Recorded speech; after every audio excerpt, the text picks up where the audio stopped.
विधानसभा के बेहद नजदीक पहुंच चुके हैं छात्र। रांची में आंसू गैस के गोले दागने की नौबत पुलिस की पहुंच गई। रांची में छात्रों पर बल प्रयोग किया गया है। विधानसभा कूच छात्र कर रहे हैं, जिद पर अड़े हुए हैं, किसी भी तरह मानने को तैयार नहीं है। सरकार ने 4 मंत्रियों का पैनल बताया था, वो बातचीत फेल हो गई। पूर्व चेयरमैन जो हैं जेपीएससी के वो गिरफ्तार हो गए, लेकिन फिर भी छात्रों का गुस्सा शांत होने का नाम नहीं ले रहा है। प्रमोद शर्मा लगातार हमारे साथ जुड़े हुए हैं, जो इस प्रदर्शन पर नजर बनाए हुए हैं।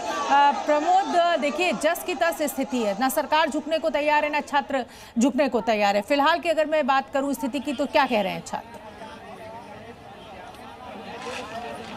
देखिए, छात्र अड़े हुए हैं। छात्र कह रहे हैं कि 2 मांगे जो मानी जानी चाहिए, सीबीआई जांच की और दूसरी जेएसएससी एग्जाम जो भर्ती चल रही है उसको रोकने की। अब पोस्टर नए नए आ रहे हैं, मनी और scam in government exam. Money follows my brother, money follows. क्या पूछना चाह रहे हैं, पूछिए। क्या पढ़ाई की है आपने? जेपीएससी प्रिपरेशन कर रहे हैं। निकला नहीं निकला? दोनों बार लास्ट टाइम मेंस दिए थे, इस बार प्रीलिम्स हुआ है। फॉलोज की तो स्पेलिंग ही गलत लिख रहे हैं आप। कहाँ गलती हो जाती है? गलती तो सर यहाँ पे अगर देखा जाए तो जो एजेंसी यहाँ पे चुना जाता है, और ऊपर से बहुत सालों से जेपीएससी ऑफिस में, ठीक है, पहले से जो अधिकारी और पदाधिकारी जो बैठे हुए वो कभी चेंजेस हो ही नहीं रहे। अब अंदर जा पा रहे नहीं जा पा रहे?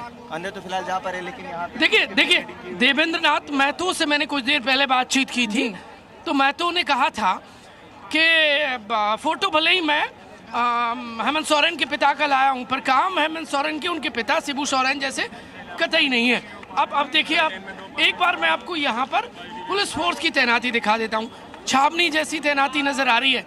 एक बार टॉप एंगल से दिखाइए, और मेरे सहयोगी आपको ये तस्वीर दिखा रहे हैं, वो आप आगे देखिएगा तो आपको देवेंद्र नाथ महतो जो उस तरफ ले जाए गए हैं 9 दिन से, जो अनशन पर बैठे हुए हैं, अब उनको वहाँ ले जाया गया है। डॉक्टरों ने सलाह दी है, उन्हें बेहतर इलाज मिलना चाहिए, पर वो मान नहीं रहे। और छात्रों की जो संख्या है धीरे धीरे यहाँ पर तितर बितर हो रहे हैं, कुछ आगे चले गए, कुछ पीछे चले गए। अनऑफिशियली ये भी खबर है कि सरकार जल्दी छात्रों से बातचीत के लिए फिर से चौथी बार के लिए वार्ता के लिए बुला सकती है। लेकिन सवाल ये है कि आखिरकार ये 5 बजने की नौबत क्यों आ गई?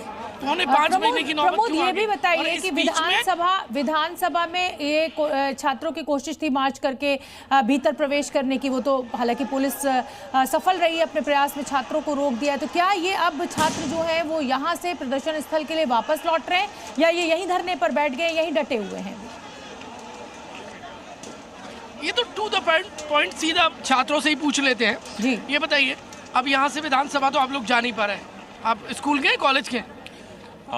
फिलहाल तो फिलहाल स्कूल से मैं पास आउट हूँ, और कॉलेज के लिए एडमिशन के लिए। कहाँ आ गए? 12वीं पास कर लिए? नहीं, 10th पास किए। तो ऐसे ही आ गए, भीड़ में आ गए। फ्यूचर तो हमारे हाथ में ना। नहीं भैया, आप लोग जान नहीं रहे, हमारा भाई लोग है यहाँ सब, कोई ये नहीं है, हमारा भाई लोग। सरकार ने अभी तक बात नहीं की है, अब आगे क्या फैसला लेंगे? हम लोग वापस से फिर से धरना पे बैठेंगे। जब तक सरकार बात हमारी नहीं सुन लेती है तब तक हम यहाँ से हटेंगे नहीं। वहाँ पर जाएंगे जहाँ पहले बैठे थे 17 दिनों से, या फिर यहाँ अभी, या फिर तैयारी करेंगे, बातचीत करेंगे? अभी तैयारी करेंगे, बातचीत करते, देखते कि क्या माहौल बनता है, क्या परिस्थिति होती है, उसके हिसाब से हम लोग माहौल तो बहुत गर्म है, ऐसा लगता है बारिश होने वाली है। अब बारिश तो होने वाली है। सरकार, भगवान को भी दया आ रहा है। वाटर कैनन से काम नहीं चला, गर्मी नहीं गई। बारिश पहले भी हो रही थी तो बैठे थे ना प्रोटेस्ट में, बारिश होते हुए भर में। अभी भी बारिश होगी, अभी भी बैठेंगे। बारिश क्या रोक लेगी प्रोटेस्ट को? आप बताइए। यहाँ या वापस जाएंगे? ये अभी कंफर्म नहीं है कि यहाँ बैठेंगे या वहाँ बैठेंगे, डिसाइड किया जाएगा। एक बात बताइए, सुबह 10 बजे से छात्र लगातार निकल रहे हैं, क्या सरकार ने किसी ने जरूरी समझा कि छात्रों से बात कर लें? देखिए, ऐसे तो पहले संपर्क किया, संपर्क तो हमको नहीं लगता कि अभी तक सरकार जरूरी समझती तो 16 दिन से हम लोग बैठे हैं इस आंदोलन में। उनको आना चाहिए था। वहाँ से उनका मुख्यमंत्री आवास मात्र 1 किलोमीटर पे था, यहाँ से 1.5 किलोमीटर। बस 1 किलोमीटर? कहाँ? बस जहाँ पे हम लोग जयपाल सिंह मुंडा स्टेडियम में जहाँ पे बैठे थे, जयपाल सिंह मुंडा स्टेडियम से 1 किलोमीटर? 1 किलोमीटर के इतनी दूर तो आवाज ही पहुँच गई होगी। यही है ना कि सरकार सिंहासन पर बैठी है और हम यहाँ घुटनों के बल लेटे हुए हैं, यही है। तो क्या करेंगे अब आगे? कर रहे हैं, गांठ तो नहीं बांध ली है कि भैया? गांठ नहीं बांधे हैं, वैसा नहीं है। वो तो समय आएगा तो गिराएंगे ही, देखेंगे क्या किया जाएगा। लेकिन अभी तो प्रोटेस्ट ही हम लोग के जो है कर रहे हैं प्रोटेस्ट। अभी जो हमारे हक में है, जो हमारे साथ है, यहाँ पर फोर्स बहुत तैनात है, आगे नहीं जाने दे रहे हैं ये लोग। अब एक बार तस्वीर दिखाइए, क्योंकि इस फोर्स के आगे अब आगे बढ़ना लगभग नामुमकिन है और इसलिए जवान आगे नहीं बढ़ पाए हैं। हेलमेट से लैस है, लाठियों से लैस है शोभना। पहले क्या बोलते हैं, टीयर गैस भी चलाई है। ये गलीमत रही कि हवा में चलाई है, सामने नहीं मारी। लाठियां भी बरसी है। सुनने में आया कि एक पुलिस वाला भी जख्मी हुआ है और प्रोटेस्टर भी जख्मी हुआ है। ये जहाँ तक नज़र पसारेंगे आप, अब इस तरफ से इस एंगल से तस्वीर आपको दिखाता हूँ, वहाँ तक यानी जहाँ तक कैमरे की नज़र जा रही है वहाँ तक आपको सिर्फ छात्र नजर आएंगे, तिरंगे झंडा लिए नजर आ रहे हैं। यानी वैसे पर्टिकुलर यदि देखा जाए, दादा ये क्या किताब, क्या जेल डायरी, ये क्यों है? जेल डायरी लेके क्यों आए? हम लोग नक्सली हैं। क्यों? तो नक्सली तो नहीं हो, वो तो खत्म हो गए। कौन बोला? सर्वे करा लीजिए। क्यों? तो देखे ना, टीयर गैस किस पर चलता है, पानी का बौछार किस पर होता है, लाठीचार्ज किसके ऊपर होता है, युवाओं पर, छात्राओं पर कि नक्सली पर? तो हम लोग नक्सली हैं।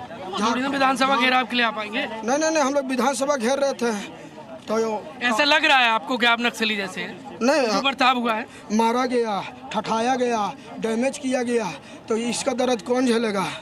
बिल्कुल, देखिए इस छात्र की तकलीफ समझनी चाहिए।